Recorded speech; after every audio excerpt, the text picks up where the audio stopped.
It's time for Takes on Takes, the weekly episode where we give our take on your take today on the Locked On NFL Scouting Podcast.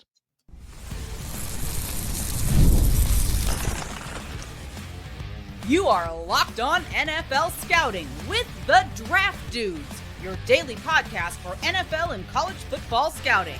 Part of the Locked On Podcast Network, your team every day. What's better than this? It's guys being dudes here on the Locked On NFL Scouting Podcast. We're the Draft Dudes. I'm Joe Marino from Locked On Bills. He's Kyle Krabs from Locked On Dolphins. And we are your NFL experts here with you daily to talk team building across the league on the Locked On NFL Scouting Podcast with the Draft Dudes, part of the Locked On Podcast Network, your team every day. Want to issue a big thank you, shout out, and welcome to our everydayers. Those of you who never miss a single episode, we appreciate y'all being here very, very much. Today's episode is brought to you by the all-new 2025 Nissan Armada. Stay tuned for the Armada Player of the Week later in the show. Joe, happy Friday to you. Happy Friday. Our next to last takes on takes before the NFL draft. I have a feeling, Kyle, that the Friday episode after night one of the draft probably won't be takes on takes. Probably not. Which is sad. We've been doing this for a long time, you know? What, 8 years of takes on takes? Unbelievable, man. What a run. Like that. What a run. Shall we just get right into them? We got some fun stuff lined up today. First one comes courtesy of Bub. Bub says, for all the naysayers of how bad this quarterback class is, parentheses, I am one of those people, quarterback will be the first position to have 3 players drafted. Take that edges, take that DTs, bag it losers. Do you believe this? No, I've been thinking about this all morning. I think that he's wrong about this, where I think there's 3 edges that come off the board before there's 3 quarterbacks. I think you're going to get Abdul Carter and then Jalen Walker, Michael Williams, Shamar Stewart. 3 of them will be drafted before we get a third quarterback. I feel comfortable with that. And maybe, dude, like even 3 corners, if you want to do like Travis Hunter, Will Johnson, and Jahdae Barron before the third quarterback comes off the board, I totally think that's possible. It could be defensive tackles as well. When's the third quarterback going? What is Bub inferring here? The Saints are taking 1 at 10? Yeah, I'm with you. See, that's what he needs to happen. He needs to have Ward, and then the Giants or Browns take Shador, and then you need the Jets, the Raiders, or the Saints to take the next quarterback, or else this does not happen. Correct. That third quarterback can't get to Pittsburgh. So I think Bub's missing the mark here. And if we're wrong, you know what to do. Spike the ball. The football stats guy, shout out for creating a wonderful mock draft simulator. Please be sure to check that out, folks. Says, though these USC, that's South Carolina, defensive linemen are all athleticism and no production and will fizzle out in the league. Fizzle out?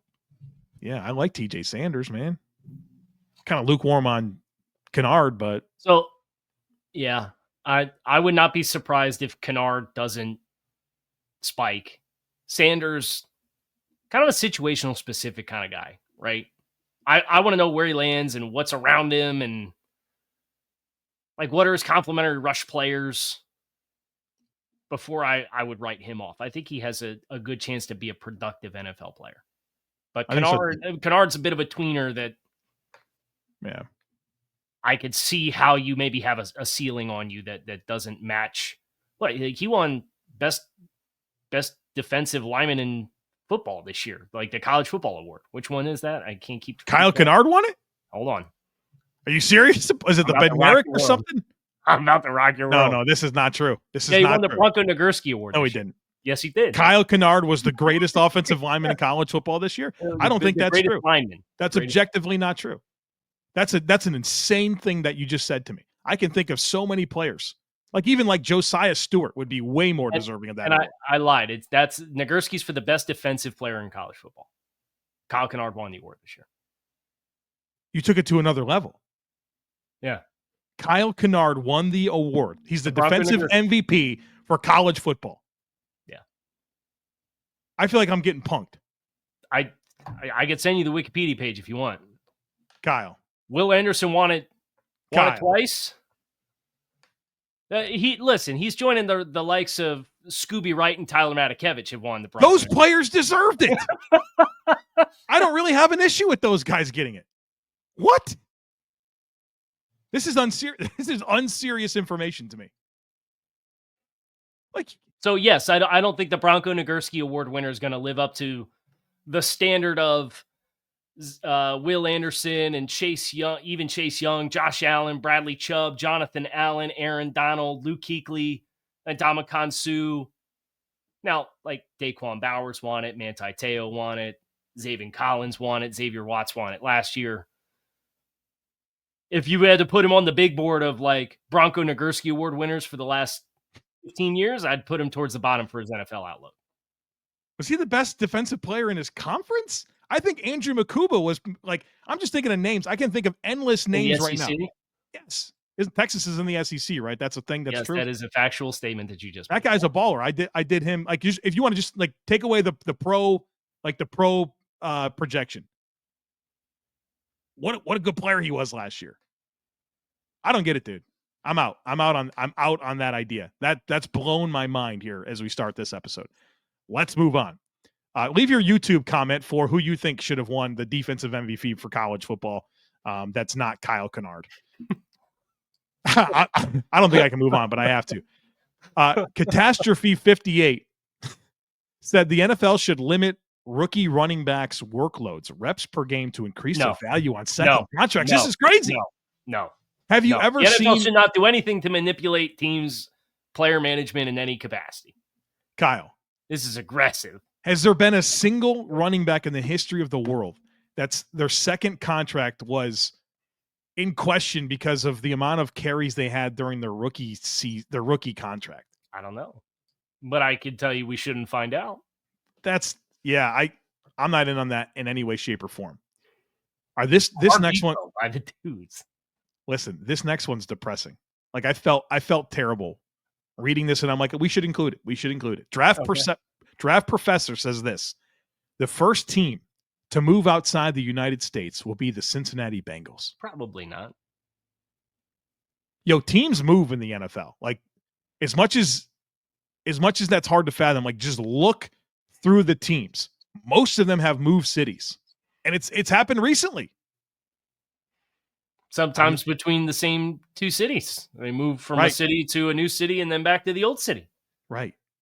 Now, we've never seen one move outside the country. Almost. Listen. Almost. Terry Pagula. You were almost a Minnesota Vikings fan. I was almost. We'd have been, that was the plan. But it didn't have to happen. Do you think it's more likely? Okay, first of all, do you think there will be a franchise based outside the United States at some point?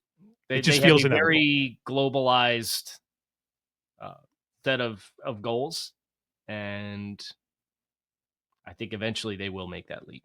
Okay, so phase 2 of this question is, does that come in the form of expansion or relocation? I think it's probably more likely in the form of expansion. I hope so. Jacksonville always kind of felt like the team, but they're doing this crazy new stadium, right? Mm-hmm. Tennessee's got a crazy new stadium. The Bills have a crazy new stadium. That's right now. That's the hot thing because Cincinnati and all that. And their stadium dispute exists. And well, in addition to them being a bottom line organization, like they want everything to be a win for the Cincinnati Bengals in the pockets of the owners. Which makes me feel this won't happen with the Browns there. The Browns. They're building a crazy new stadium. No. Oh, the Brown family that owns the team. That's confusing, right? We can't have a team in Ohio that's named one thing that's the last name of the owner. Nobody's moving to Hawaii, I don't think. Is that what you almost said? No, I wasn't saying that. Come on now. I know Hawaii's in the United States. Kyle Krabs. Come on now. I was saying that the owner of one team in Ohio is the nickname of the team. Yeah, it's not ideal. But I don't think the Brown family, not the Dog Pound family, but the Brown family that owns the Bengals, would partake in a move like that. I don't put it above them. I don't put it above them at all. All right. All right, we have another Bengals-related take on the other side of it that I think is an absolute banger. So, folks, be sure to stick with us. The Armada Player of the Week is brought to you by our friends over at Nissan and the all-new 2025 Nissan Armada. Each week, we're taking a look at draft prospects to pick one guy that stands apart, the guy we believe showcased the strength and power needed to push a team forward as we look ahead to next season. Our team to focus in on this week is the Carolina Panthers. This week's Armada and clear-cut player of the week is Georgia hybrid edge rusher Jalen Walker. Just like the Armada is built for the heavy-duty workload, Jalen Walker can help the Panthers defense in a variety of ways. He can restore the Frankie Louvo role to the defense with his ability to rush from a variety of alignments and defend the run as a stack linebacker. When it comes to the Nissan Armada, they say go forth and conquer, and that's exactly what I think Jalen Walker can do here. It's clear that our player of the week is out here ready to conquer the road ahead with confidence, just like you can in the all-new Nissan Armada or any of their outstanding vehicles. Take the Nissan Armada, Rogue, or Pathfinder and go find your next big adventure. Shop nissanusa.com. All right, buckle up for this one. Kyle, this one made me feel things. So here it is. James, with a caveat. I know this won't happen due to cap. Okay, this is a good start for the take. This is just hypothetical, so let's not lose our minds here. This is what James says. I wouldn't trade Dion Dawkins and Spencer Brown for Jamar Chase and T. Higgins. Your mind's going to spin. He would not trade Dion Dawkins and Spencer Brown for Jamar Chase and T. Higgins. So it comes down to, would you rather have a top-end pair of tackles or a top-end pair of receivers? I know in a vacuum that's difficult to answer, right? You'd want to know more about the situation. I mean, yeah, like Chase is a top 2 wide receiver in football right now. Yeah. He's the best player out of this group, right? And yeah, I kind of want to break the whole thing down here. I think so. I think he's the best player in this group. T. Higgins the worst player in this group? Yeah, I think so, but that's no slight on T. Higgins. I would put the players in order of how I covet them as NFL talent. Jamar Chase, Dion Dawkins, Spencer Brown, T. Higgins. Mm-hmm. I think that's accurate. Same boat? Yeah.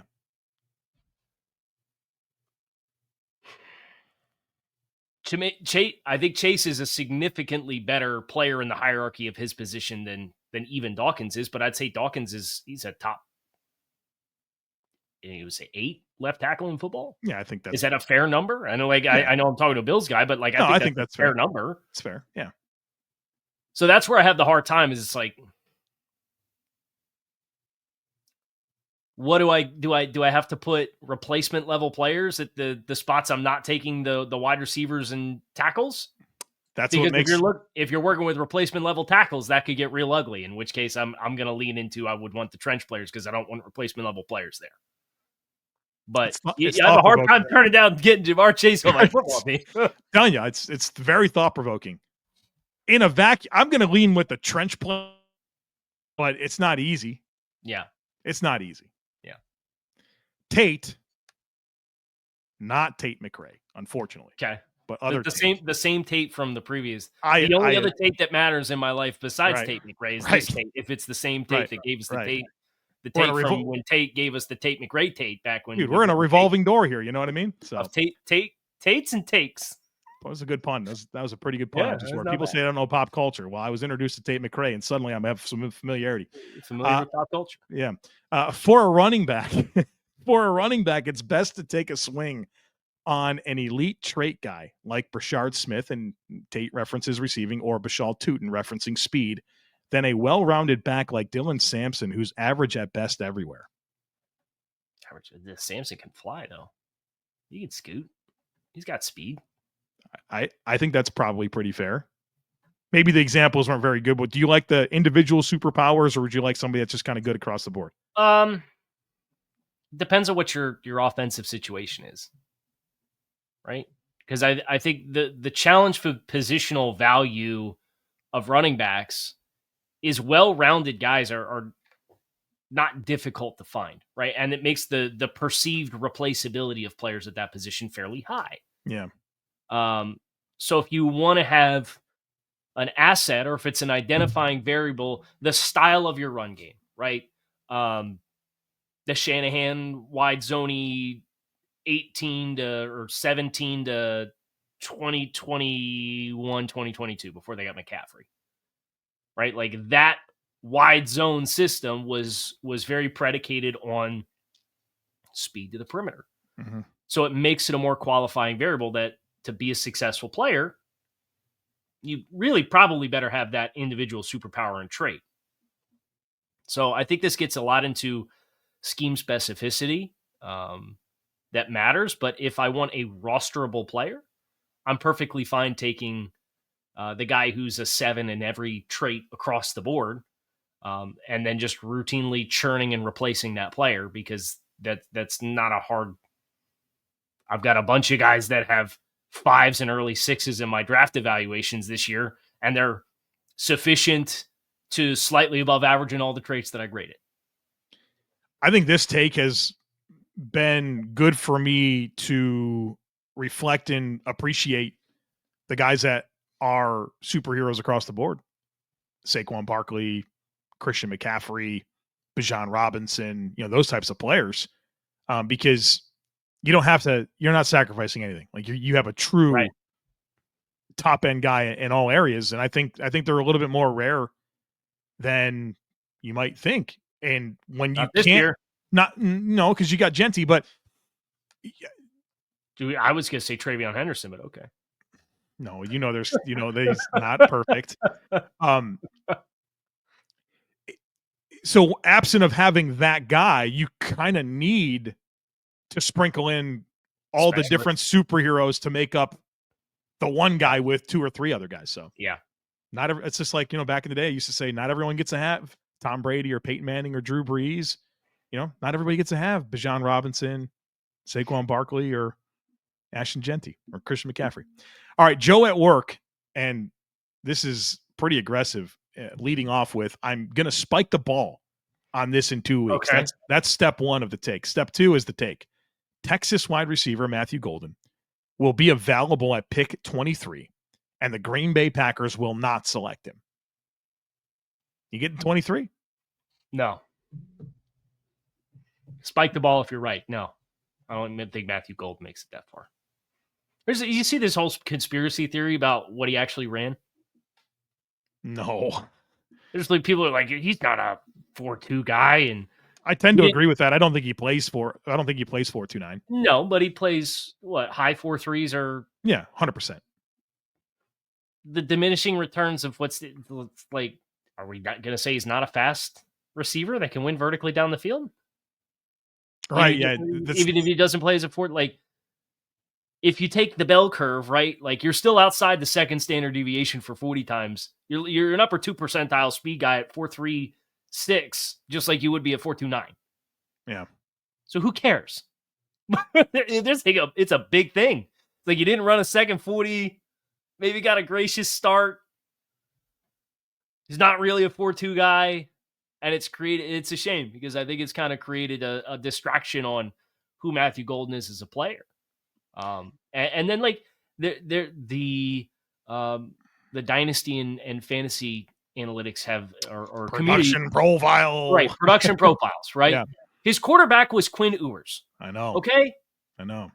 They played the whole offense in a 5-yard box from the line of scrimmage because they didn't want Quinn to have to make any decisions or process the field at all. Yeah. And the production profile for every Texas skill player that is populating the NFL right now under Quinn Ewers, it wasn't good enough. So what do you think is more likely to be true? The Green Bay Packers having the chance to draft Golden and not picking him, or that he's not on the board? I don't think the Packers would pick. Honestly, I don't think if he was on the board.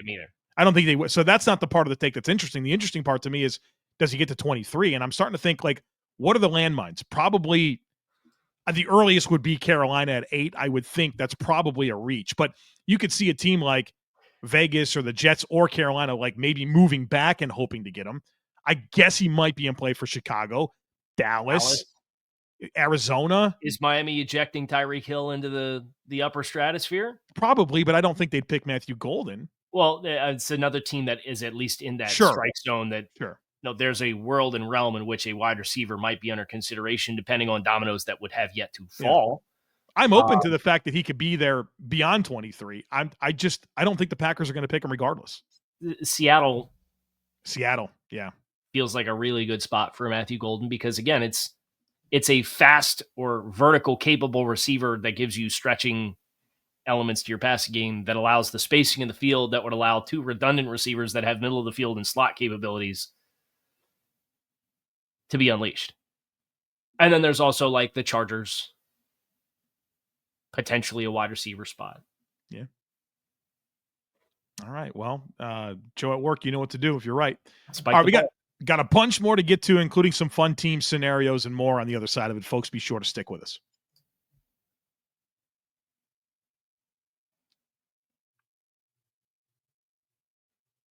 All right, Kyle. Matt says this. Carolina, that's the Panthers, has the worst position in the first round. Their needs of wide receiver 1 or anything defense don't align with the top players who will likely be available at their pick. Their selection will ultimately feel like a reach no matter what. Okay, so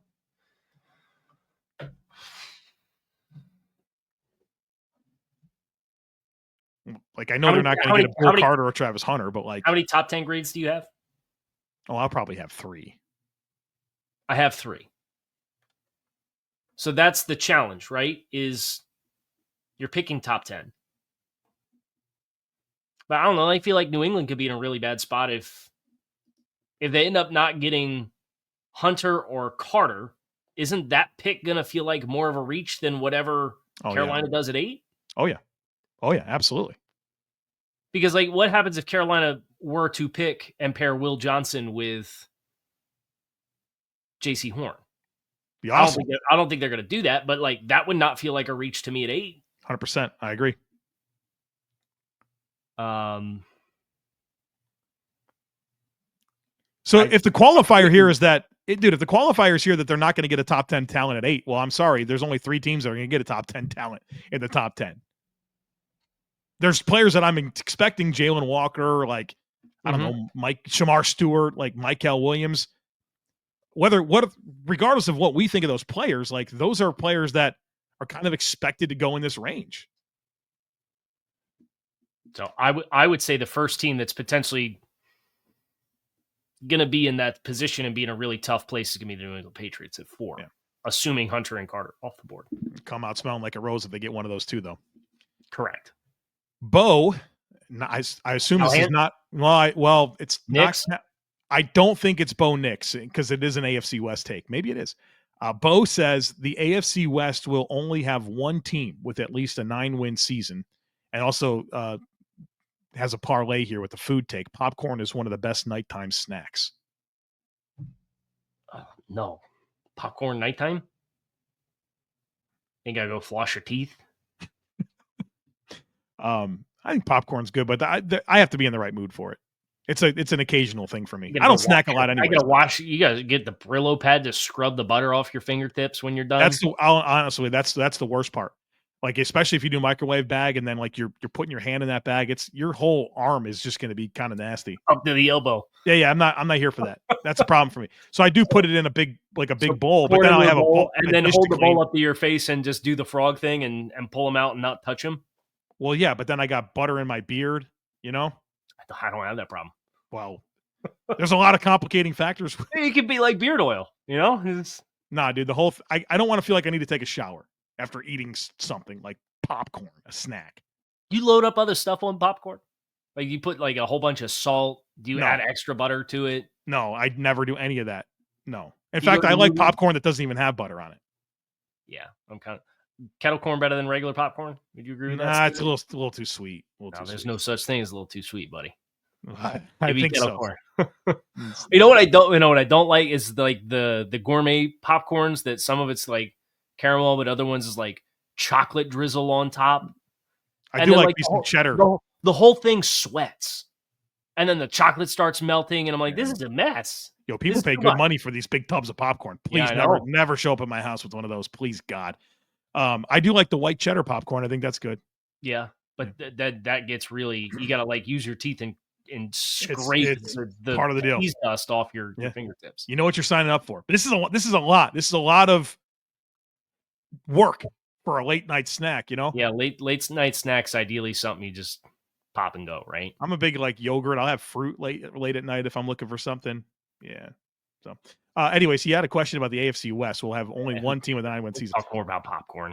I think that's a bad take. I honestly think Denver and Kansas City both have 9 or more wins. What's their out of schedule or out of conference division opponents? I don't know, and I don't particularly care. I think that at least those two, and maybe even the Chargers. I just think not the Raiders. I think absolutely. Yeah, you are quickly burning the bridge with Raiders fans. I'm sorry. The look at your roster. Look at your roster and tell me they play the NFC East. The AFC West plays the NFC East this year. I'm fine with that. Why? Okay. So Denver. Yeah. I just want to touch base on the Denver Broncos. Yep. Okay. They play the Eagles and Commanders on the road. Okay. So we have 4 tough games. We got 2 against Kansas City. There's potentially 4 losses. They got to play the Texans on the road. No problem. No problem. No problem. Raiders, Jets, Colts, Chargers, Chiefs on the road. So those are the 8 away games for Denver this year. Houston, Indy, AFC West opponents, New York Jets, Eagles, Commanders. We can get to 9. The Chiefs are winning 9 games. I will statistically fade the take off of the probability of there being only one winning team seems pretty slim for a division that we perceive to have 3 playoff capable teams in. They had 3 last year. Yep. Right? I'm not losing my mind here. 3. Somebody's probably going to have a big regression. I don't know who it's going to be. But you need 2 of them. And Broncos have a lot of continuity. Off the math of that, I will fade it. All right. Tell says the Jaguars go either tell me. You're going to tell me, or am I going to tell you? Or the tell that commonly submits takes. Yes. Tell the Jaguars go either Genty or Warren at 5 overall. Cohen is an offensive coach, and they don't have an above-average offensive piece for Lawrence other than Brian Thomas Jr. I'd probably fade this.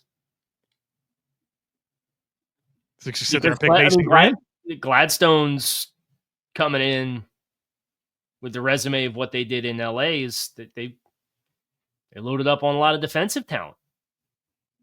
I think they'll load up on defensive talent with this spot. You think it's Mason Graham? Don't ask me. They're a hard team to project with how that board's I know. That's why I'm a little more open to this. I think Tell might have a little something here. I would take Tyler Warren. Predictively, I would say Tyler Warren has a better chance than Genty at this pick. Oh, I'd agree with that. I'm not saying this won't happen. Brenton Strange has got some ability, but I feel like I watched a decent amount of Jacksonville tape last year, and I felt like Brenton Strange screwed up a lot. Like he made a lot of mistakes. So we'll see. He didn't play a lot at Penn State, so it doesn't necessarily surprise me. Yeah, he's got some skill though.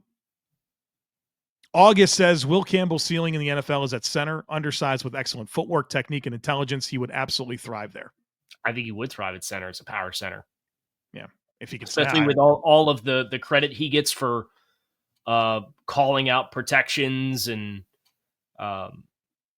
his vision and understanding of fronts. Like I think that'd be a huge asset at center. Yeah.